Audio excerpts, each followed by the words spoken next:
अब यहाँ पे ब्रह्मा जी ठाकुर जी का ध्यान करके वो एक पुरुष और एक स्त्री की रचना करते हैं। पुरुष का नाम है स्वयं और स्त्री का नाम है शत्रुपा। और ब्रह्मा जी उनसे कहते हैं अब पृथ्वी पे जाकर तुम संसार बनाओ। अब उनके तीन पुत्रियां हैं प्रसूति, देवहूति और दोनों पुत्रों का नाम है उत्तानपाद और प्रियव्रत। उत्तानपाद धीरे धीरे होते हैं उन्हें राजसिंहासन दिया जाता है। कुछ समय बाद राजा उत्तानपाद का विवाह सुनीति नामक एक कन्या से किया जाता है, लेकिन उन्हें कोई संतान नहीं है। अब संतान नहीं है लेकिन विश्व को भी तो आगे बढ़ाना है। तो महाराज पहले जो राजा हुआ करते उनके 2 या 3 विवाह, तो उनका दूसरा विवाह सुरुचि नामक कन्या से किया जाता है। अब सुरुचि जो कन्या है वो अत्यंत सुंदर है, इतनी सुंदर कि उसके आगे राजा सब कुछ। अब यहाँ पे सुरुचि से विवाह होने के बाद राजा सुनीति से कभी कभी मिलने जाते, थोड़ा प्रेम दिखा देते, चिंता कर देते, लेकिन धीरे धीरे वो प्रेम भी खत्म हो गया, मिलना। अब महाराज यहाँ पे राजा का जो दूसरा विवाह सुरुचि से हुआ था वो इसलिए किया क्योंकि उनके कोई संतान नहीं था। लेकिन ठाकुर जी की लीला जब यहाँ पे सुनीति गर्भवती होती है और वहाँ सुनीति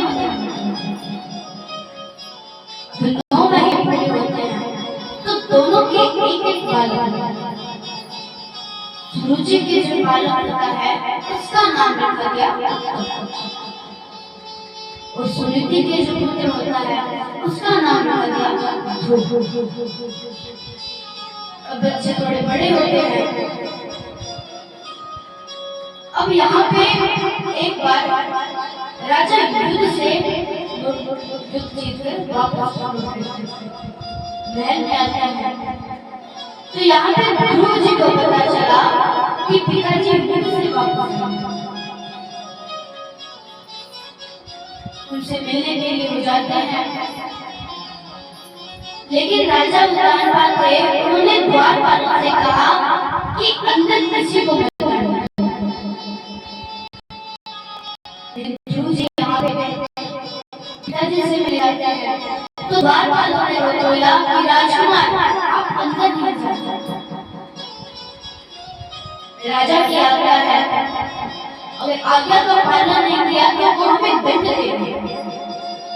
तो ध्रुव जी ने कहा अरे पिताजी के दंड से तो मैं तुम्हें बचा लूंगा, लेकिन मेरे दंड से तुम्हें कोई नहीं बचा सकता। तो ध्रुव जी को अंदर जाने देते हैं, अंदर जाने देते हैं, तो राजा की गोद में जाकर ध्रुव जी बैठ जाते हैं। अब यहाँ कुछ देर तो सुरुचि देखती है, अच्छा नहीं लग रहा कि ध्रुव गोद में बैठा है तो नीचे बैठा है। तो कुछ देर देखते हैं और उसके बाद ध्रुव जी का हाथ पकड़कर तो नीचे उतार देते हैं। अब यहाँ राजा खड़े होते हैं, तो लेकिन सुरुचि को वापस बैठ जाते हैं।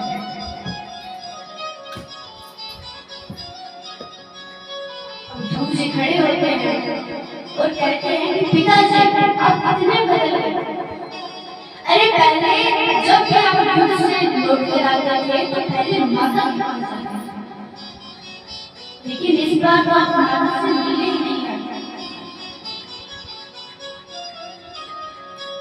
सुरुचि ने कहा अरे महाराज से क्या पूछता है, तेरी माता से जाकर पूछो। ध्रुव जी ने कहा वो भी माता है, आपको तो मेरी माता है, आप ही बता दीजिए कि पिताजी ने ऐसा क्यों किया, मुझे अपने गोद से क्यों उतारा।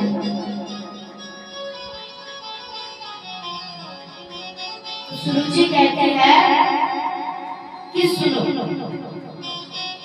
तुम्हारी माता का वरदान अब नहीं है, वो महारानी नहीं, वो दासी बन गई। ध्रुव जी ने कहा नहीं, मेरी माता दासी नहीं है,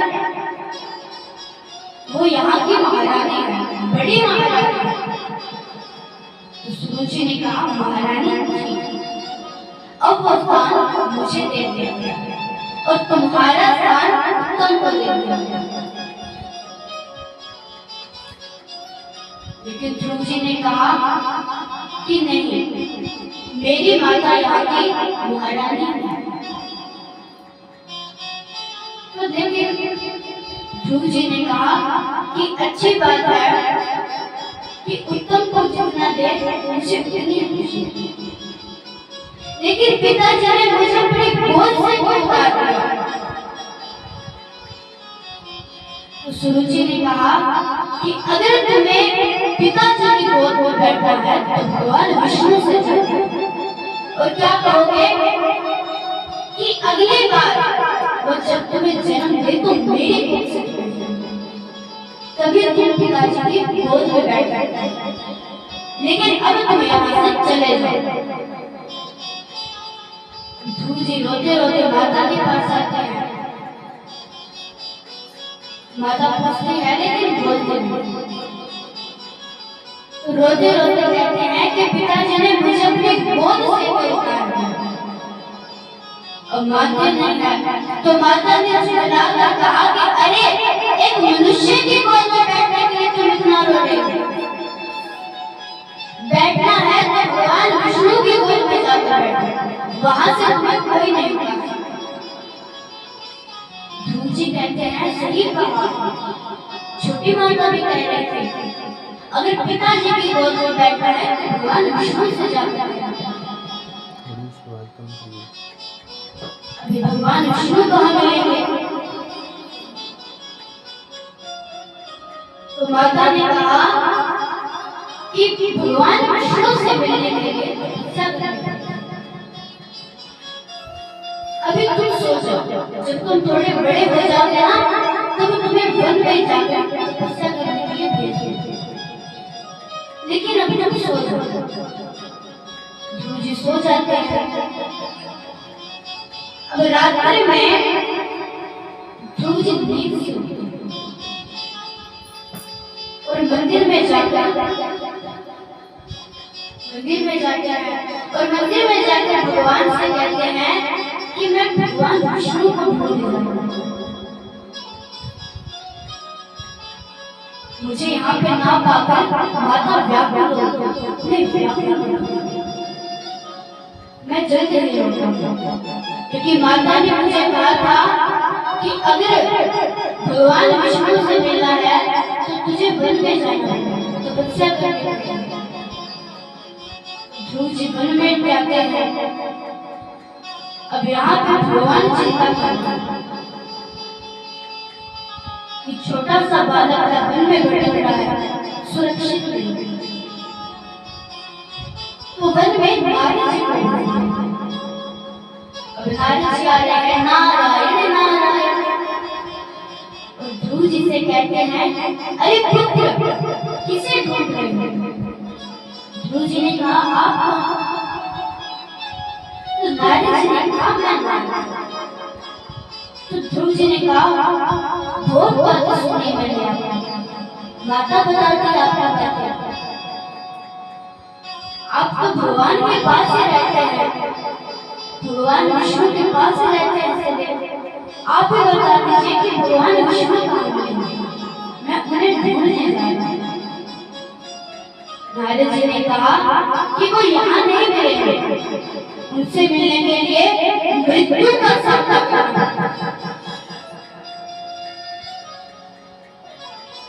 वो शीर सागर में है, उनसे मिलने के लिए तुम्हें मृत्यु का भी सामना करना। तो ध्रुव जी ने कहा मुझे मृत्यु का भय नहीं। नारद जी ने कहा उनसे मिलने के लिए मृत्यु का सामना करना पड़ता है, लेकिन मुझे मृत्यु का भय नहीं। मुझे जीवित रूप से मिलना है, क्योंकि मैं उनसे मिलने के लिए नहीं जा सकता, लेकिन वो तो आ सकते हैं। नारद जी ने कहा क्या मतलब? ध्रुव जी ने कहा कि मैं उनके पास नहीं जा सकता, लेकिन वो तो मेरे पास आ सकते हैं। नारद जी ने कहा अवश्य आ सकते हैं, लेकिन उसके लिए तुम्हें कठोर तपस्या करनी है। ध्रुव जी ने कहा कठोर से कठोर तपस्या करनी, लेकिन मुझे एक बार बता दीजिए वो कहाँ मिलेगी? तो नारद जी ने कहा पक्का करोगे? तो नारद जी ने कहा कि कहो ओम नमो भगवते वासुदेवाय।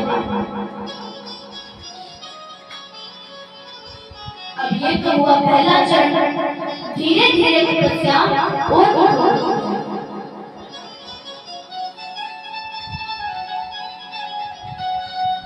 नारद जी ध्रुव जी से कहते हैं कि अन्न त्याग, फल और जल को त्याग दे। उसके बाद कहा फल त्याग लो, केवल जल का सेवन। फिर नारद जी ने कहा कि जल भी त्याग। फिर नारद जी ने कहा कि सब कुछ त्यागने के बाद नारद जी ने कहा कि अपनी सांसें भी रोको। अब यहाँ पर अपनी सांसें भी रोको। अब ध्रुव जी के सांसें रोकते ही बाहर का वायुमंडल शून्य हो गया। अब यहाँ पे सभी देवी देवता विष्णु गुरु और उनसे कहते हैं कि प्रभु अब इस बालक की ओर दृष्टि करें, उसे दर्शन दें। तो महाराज यहाँ पे साक्षात परम पिता परमेश्वर भगवान विष्णु प्रकट हो जाते हैं। और महाराज आज आपने क्या सुना कि जो भक्त है वो भगवान से मिल जाता है, लेकिन यहाँ पे तो उल्टा हो गया। यहाँ पे भगवान स्वयं भक्त के दर्शन करते हैं। बोलिए विष्णु भगवान की जय। क्योंकि क्या कहते हैं लोग कि भगत के वश में है और भक्त के बिना भगवान वश में है।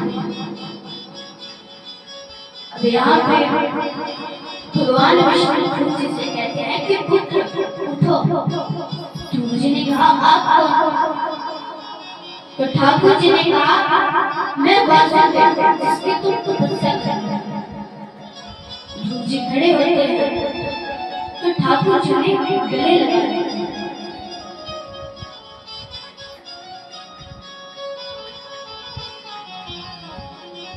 अब ठाकुर जी ने गले लगा लेते हैं और गले लगाने के बाद वो ध्रुव जी को अपनी गोद में बैठाते हैं। अब ध्रुव जी पूछते हैं, ठाकुर जी ने कहा कि कहो किस प्रश्न के लिए तुमने इतनी तपस्या की? ध्रुव जी ने कहा कि आप मुझे ये बताइए कि पिताजी ने मुझे अपनी गोद से क्यों उठाया? वो युद्ध के बाद माता से मिलने के लिए क्यों नहीं? और जब छोटी माता ने मुझे इतनी बातें कही तो पिताजी ने मुझसे कुछ क्यों नहीं कहा? ठाकुर जी ने कहा अरे अरे इतने सारे प्रश्न एक साथ, एक प्रश्न पूछो। ध्रुव जी ने कहा कि पिताजी ने मुझे अपनी गोद से उठाया। ठाकुर जी ने कहा अच्छा अब ये प्रश्न है जो तुम्हें सबसे अधिक परेशान करता है।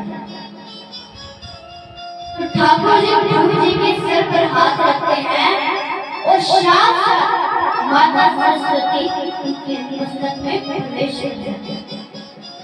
छोटे से बालक के अंदर ज्ञान प्रवेश करता है। उसके बाद ठाकुर जी ध्रुव जी से कहते हैं कि अब कोई प्रश्न पूछना है? ध्रुव जी ने कहा नहीं, अब सारे प्रश्नों के उत्तर मुझे देना। तो महाराज इस प्रकार ठाकुर जी ध्रुव जी को दर्शन देते हैं। बोलिए ध्रुव जी महाराज